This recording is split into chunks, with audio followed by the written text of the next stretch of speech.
Menu for today's lunch, guys. Tinolang manok. Ingredients. You can also add lemongrass and bell pepper. Gisa na tayo. Maglagay tayo ng oil. Unahin natin ang ginger.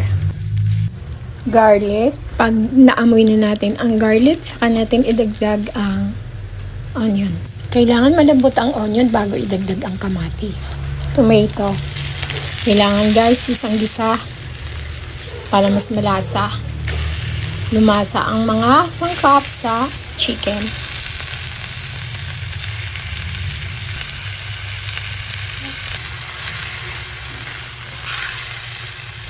Lagyan natin ng asin tsaka paminta. Pwede tayong maglagay ng Knorr cube or Vetsin.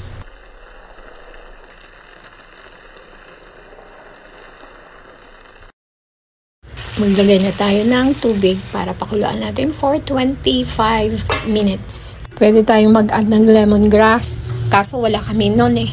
Check natin ang chicken kung malambot na. So okay na siya, guys. Dagdag na natin ang papaya.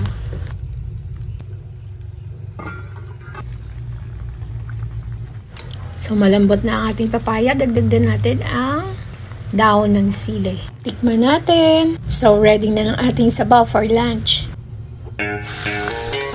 Guys, prituhin na natin ang chicken. Binabad ko lang siya sa crispy fry, calamansi, flour, ginger, and garlic powder. Konting asin. Lunch is ready. Tayo na. Again, guys.